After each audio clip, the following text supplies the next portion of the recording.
പിതാവിന്റെയും പുത്രന്റെയും പരിശുദ്ധാത്മാവിന്റെയും നാമത്തിൽ ആമേൻ.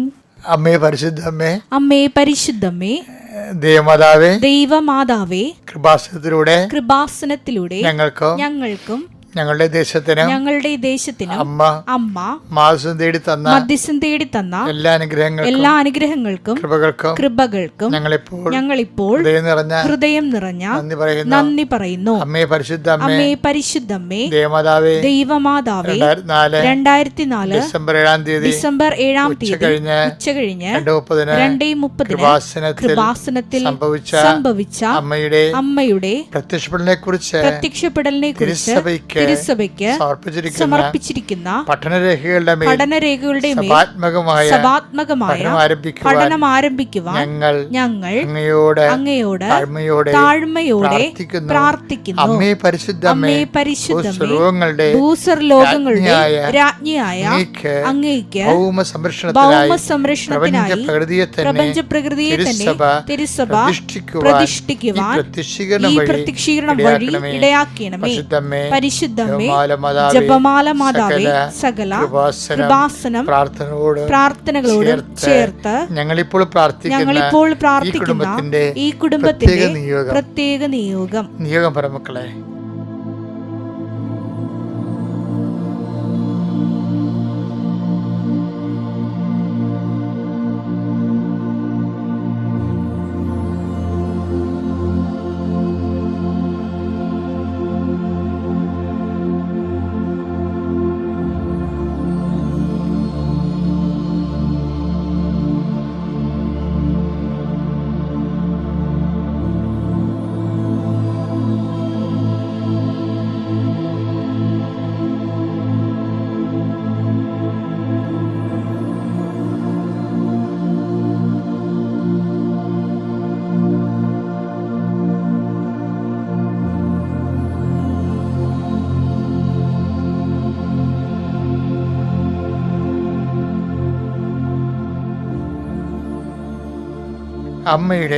അമ്മയുടെ പ്രത്യക്ഷീകരണത്തിന്റെ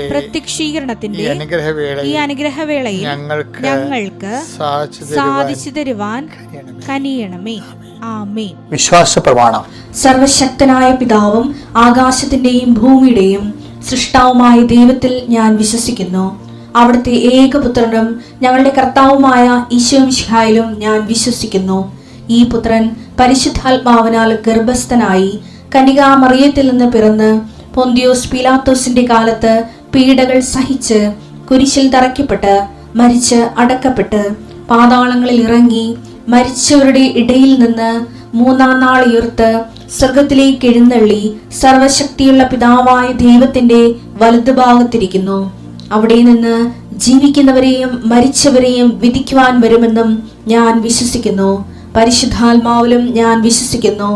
വിശുദ്ധ കത്തോലിക്ക സഭയിലും പുണ്യവാന്മാരുടെ ഐക്യത്തിലും പാപങ്ങളുടെ മോചനത്തിലും ശരീരത്തിന്റെ ഉയർപ്പിലും നിത്യമായ ജീവിതത്തിലും ഞാൻ വിശ്വസിക്കുന്നു. ആമേൻ. സുഖസ്ഥനായ ഞങ്ങളുടെ പിതാവേ, അങ്ങയുടെ നാമം പൂജിതമാകണമേ. അങ്ങയുടെ രാജ്യം വരണമേ.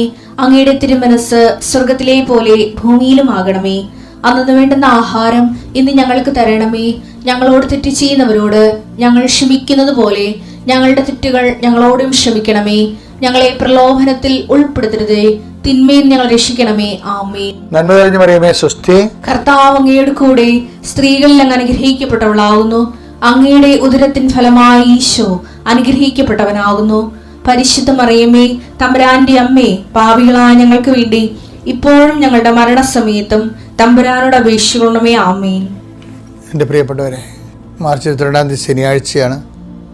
കർത്താവിൻ്റെ സന്നിധിയിൽ നമ്മൾ നമ്മുടെ ജീവിതം തുടങ്ങുകയാണ്. കർത്താവെ, നിന്റെ വിശുദ്ധ പൗരോഹിത്യത്തെ മഹത്വപ്പെടുത്തണമേ. കർത്താവെ, സഭയിലുള്ള സാന്നിധ്യം പ്രകടമാക്കണമേ. കർത്താവെ, കൃപാസനത്താരെ ജീവനോടെ പ്രത്യക്ഷപ്പെട്ട പരിശുദ്ധ അമ്മയുടെ മാധ്യസ്ഥത്തിലെ കൃപാസനത്താരെ നടന്നിട്ടുള്ള 10,000-കണക്കിന് ആരാധന ശക്തിയാൽ ഇന്ന് ഈ ശനിയാഴ്ച മാർച്ച് മാസം 22-ാം തീയതി അങ്ങയുടെ നാമത്തെ പ്രാർത്ഥിക്കുകയും അങ്ങയുടെ നാമത്തെ ജീവിക്കാൻ പ്രഭാതം മുതൽ ഒരുങ്ങുകയും ചെയ്യുന്ന മക്കളുടെ മേലെ നിന്റെ ശുഭമാക്കപ്പെടുന്ന ദൈവകൃപയാൽ അനുഗ്രഹിക്കണമെന്ന് പ്രാർത്ഥിക്കുന്നു.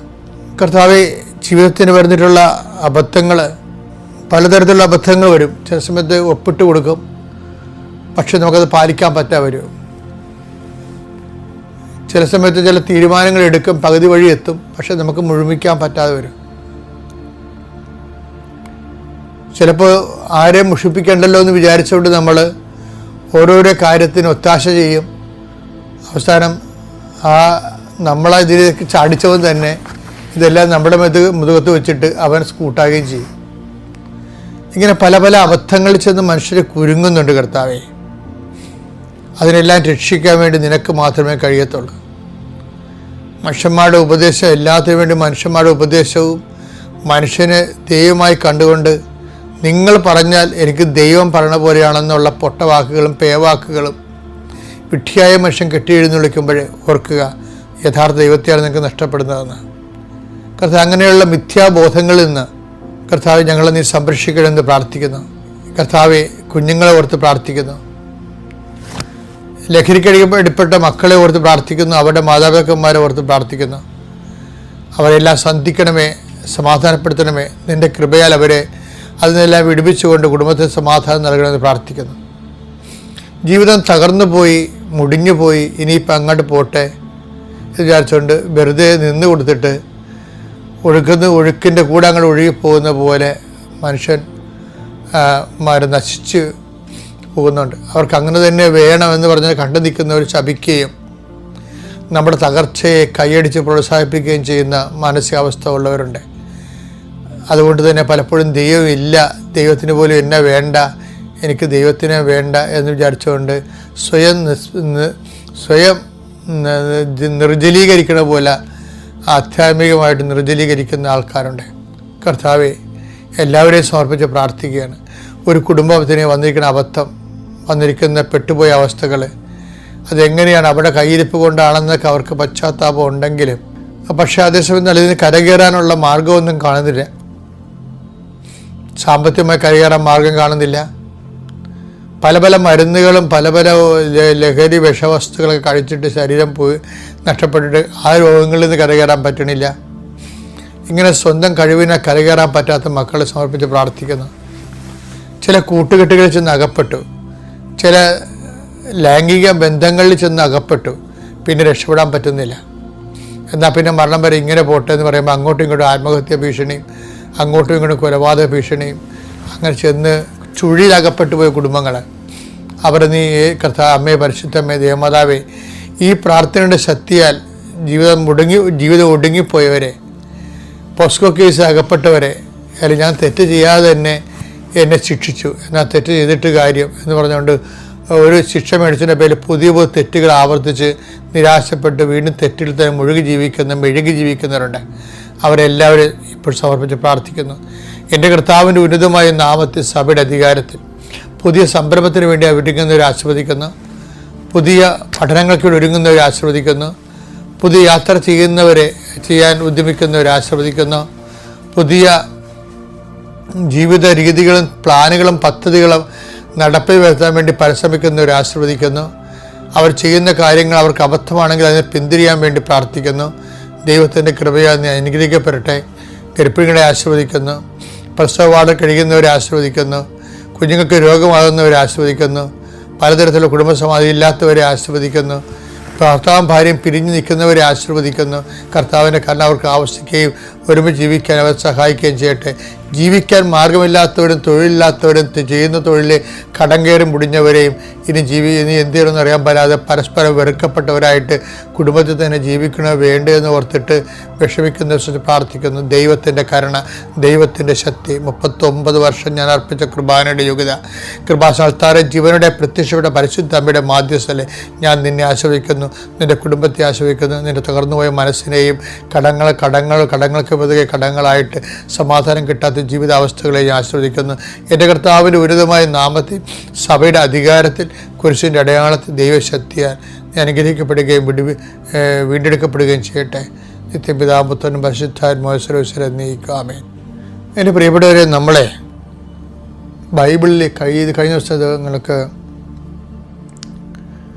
കർത്താവ് എന്നോട് പറയുന്നൊരു ശുഭമാക്കുമെന്ന് പറയും. ഇത് പറയാൻ തുടങ്ങിയിട്ട് ഒരു 1.5 മാസമായി.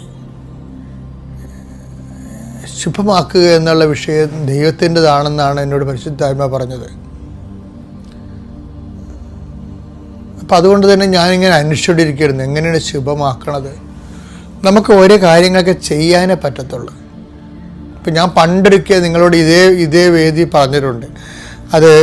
അതിൻ്റെ അടിസ്ഥാന വചനം 39:23. ജോസഫിനെ ഭരമേൽപ്പിച്ച ഒരു കാര്യത്തിലും കാരാഗൃഹ സൂക്ഷിപ്പുകാരൻ ഇടപെട്ടില്ല. കാരണം കർത്താവ് അവന്റെ കൂടെ ഉണ്ടായിരുന്നു. അവൻ ചെയ്തതൊക്കെയും കർത്താവ് ശുഭമാക്കുകയും ചെയ്തു. അതാണ് സംഭവം. കർത്താവ് കൂടെ ഉണ്ടാകുന്നത് കൊണ്ടാണ് ഈ ശുഭമാക്കൽ, ഭംഗിപ്പെടുത്തൽ എന്ന് പറയത്തില്ലേ, നമ്മൾ ഭംഗിപ്പെടുത്തൽ, ബ്യൂട്ടിഫിക്കേഷൻ വേറെ വിഷയമാണ്. ഇപ്പം നമുക്കൊരു വീട് കിട്ടി, ഒരു വീട് കണ്ട് വീട് നമ്മളൊക്കെ കെട്ടി വീടുണ്ടാക്കി. അപ്പോൾ നമ്മൾ ചിന്തിക്കും, നമുക്ക് കാശുണ്ട്, അല്ലെങ്കിൽ ലോൺ കിട്ടും, പിന്നെ നമ്മുടെ നല്ല എൻജിനീയർ നമ്മുടെ കൈവശമുണ്ട്, സാധനങ്ങൾ നമുക്ക് വില കുറച്ച് കിട്ടും, സ്ഥലമുണ്ട്, കാറ്റ് പിടിച്ചുള്ള സ്ഥലമാണ്, ഇതെല്ലാം നമുക്കുണ്ട്. നമുക്ക് ആവശ്യത്തിന് ബുദ്ധിയും അധ്വാനിക്കാനുള്ള കഴിവും പണമൊക്കെ ഉണ്ടെങ്കിലും ആക്കുക എന്ന് പറയുന്നത് ദൈവത്തിൻ്റെ കയ്യിലാണ്. ഈ ശുഭമെന്ന് പറയുന്നത് നമ്മൾ സിനിമയൊക്കെ തീരുമ്പോഴേ ഇപ്പം എന്ത് സമയം ഈ അവസാനമൊക്കെ ഉണ്ടല്ല, ശുഭമെന്നും എഴുതി കാണിക്കും. ഇപ്പം എഴുതി കാണിക്കണില്ല, കാര്യം ശുഭമല്ലല്ലേ. ഇപ്പോഴത്തെ സിനിമയൊന്നും അവസാനിക്കുന്നത് ശുഭമല്ലല്ല. അതുകൊണ്ട് അവർക്കറിയാം ശുഭമല്ലാതെയാണ് അവസാനിക്കണമെന്ന്. പണ്ട് എഴുതി കാണിക്കുന്നത് ശുഭമെന്ന്. ഈ ശുഭമെന്ന് എഴുതി കാണിക്കുന്നത് എപ്പോഴാണ്? അവസാനമാണ് എഴുതി കാണിക്കുന്നത്. ഒരു മനുഷ്യൻ്റെ ജീവിതം ശുഭമാണോ അശുഭമാണോ എന്ന് അവസാനം അറിയാൻ പറ്റത്തുള്ളൂ. എനിക്കറിയാവുന്ന ഒരു സഹോദരൻ ഉണ്ടായിരുന്നു. അപ്പം ഞങ്ങളുടെ കുഞ്ഞുനാളിലൊക്കെ അവിടെ നിന്ന് നിങ്ങളുടെ നാട്ടിൽ ആരും അമേരിക്ക പോകത്തില്ല. അന്ന് അമേരിക്ക വെച്ച് കേട്ടില്ല, എല്ലാവരും പോകേണ്ട പേർഷ്യ എന്നാണ് പറയണത്. പേർഷ്യയിൽ പോകണത്, പിന്നീട് ഗൾഫ് എന്ന് പറയാൻ തുടങ്ങിയത്. 70കളിലൊക്കെ ആൾക്കാർ പേർഷ്യ എന്നാണ് പറഞ്ഞുകൊണ്ടിരുന്നത്. 80കളിലാണ് പിന്നീട് ഗൾഫ് എന്നൊക്കെ പറയാൻ തുടങ്ങിയത്. അപ്പോൾ കുറേ ഇറാനും ഇറാഖ് അല്ലാതെ വേറെ രാജ്യങ്ങളൊക്കെ വന്നപ്പോൾ ഗൾഫ് കൺട്രീസ് വന്നു. അപ്പോൾ ആദ്യം ആൾക്കാർ പോയിക്കൊണ്ടിരുന്നത്, അതൊക്കെ മുമ്പ് പോയിക്കൊണ്ടിരുന്നത് ബെർമയിലാണ്, അതൊക്കെ മുമ്പ് പോയിക്കൊണ്ടിരുന്നത് കൊളംബിലാണ്. അക്കരക്കര എല്ലാ കാലം ഇങ്ങനെ പോയിക്കൊണ്ടേയിരിക്കും. നമ്മുടെ നാട്ടിൽ നിന്ന് ജീവിക്കാൻ പറ്റാത്ത അവസ്ഥ ഇപ്പോൾ ഉണ്ടായതല്ല, പണ്ട് മുതലേ ഉള്ളതാണ്. ഓരോ മനുഷ്യർ പിന്നെ പുറത്തേക്ക് ഇങ്ങനെ പോകും. പക്ഷേ അവസാന കാലങ്ങളിൽ ഇപ്പം ഞാൻ ഈ പറഞ്ഞ ആൾ ആദ്യം നാട്ടിൽ നിന്ന് അമേരിക്ക പോയ ആളാണ്. അപ്പോൾ വളരെ നല്ല മിടുക്കൻ അമേരിക്കപ്പോൾ തന്നെയാണ് നാട്ടിൽ വന്ന് ഇറങ്ങുന്നത്. അത്രയും നല്ല ചുവപ്പ് കളറും നല്ല ഭയങ്കരമായിട്ടുള്ള സ്മാർട്ട് ലുക്കിംഗ് ഒക്കെ ആയിട്ട് കുറേ കുഞ്ഞുങ്ങളും ഭാര്യയും ഭർത്താവൊക്കെ ആയിട്ട്. പക്ഷേ അവസാന കാലങ്ങളിൽ ഞാൻ അറിഞ്ഞത് അദ്ദേഹത്തിന് നല്ല ഭാര്യ അദ്ദേഹത്തിന് ഇട്ടച്ചും പോയെന്ന്. പിന്നെ വേറൊരുത്തതിനെ കല്യാണം കഴിച്ചു, അവരും മരിച്ചു, ഇയാളും മരിച്ചു. നാട്ടിൽ നിന്ന് കൊണ്ടുപോയ സഹോദരനും മരിച്ചു. എല്ലാം അശുഭമായി പോകണവരാണ്. അപ്പോൾ ഈ ശുഭം എന്ന് പറയുന്നത് നിസ്സാര കാര്യമല്ല, വലിയ കാര്യമാണ്. ശുഭം ആക്കുകയാണ് വേണ്ടത്, ശുഭം ആകുകയല്ല, ദൈവം ആക്കുകയാണ്. അതുകൊണ്ടാണ് ഈ വെളിപാടിൻ്റെ ഉൽപ്പത്തി പുസ്തകം പറയണത് 39:23 പറയുന്നത് എന്താണ്? അവൻ ചെയ്തതെല്ലാം അവിടുന്ന് ശുഭം ആക്കുകയും ചെയ്തു. അപ്പം ദൈവമാണ് ഇത് ചെയ്യേണ്ടത്. ആക്കണമെങ്കിൽ ശുഭമാക്കുകയാണ് ചെയ്യണത്. അപ്പം നമുക്ക് ചെയ്യാനേ പറ്റത്തുള്ളൂ. പഠിക്കാൻ പറ്റും, പക്ഷെ ശുഭമാക്കേണ്ടത് ദൈവമാണ്. നമുക്ക് കല്യാണം കഴിക്കാൻ പറ്റും, ശുഭമാക്കേണ്ടത് ദൈവമാണ്. നമുക്ക് കുഞ്ഞുങ്ങളുണ്ടാകും, ശുഭമാക്കേണ്ടത് ദൈവമാണ്. നമുക്ക് വീട് വെക്കാൻ പറ്റും, ശുഭമാക്കേണ്ടത് ദൈവമാണ്. അതാണ് ശുഭമാക്കുക എന്ന് പറയുന്നത്.